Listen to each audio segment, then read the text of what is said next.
घर से एक मुसाफिर चला जिसके कुछ अरमान थे।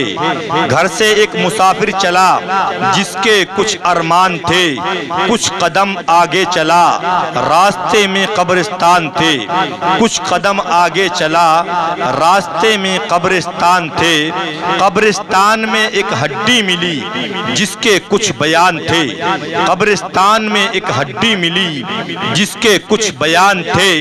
मुसाफिर संभाल के चल, हम भी कभी इंसान थे।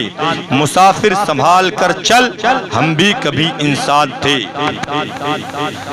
न जिंदगी की फजाओं में याद रखना, न दिल की सदाओं में याद रखना।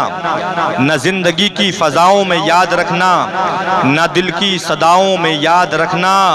यही तोहफा बहुत होगा आपका मेरे लिए, हर नमाज के बाद अपनी दुआओं में याद रखना। यही तोहफा बहुत होगा आपका मेरे लिए, हर नमाज के बाद अपनी दुआओं में याद रखना।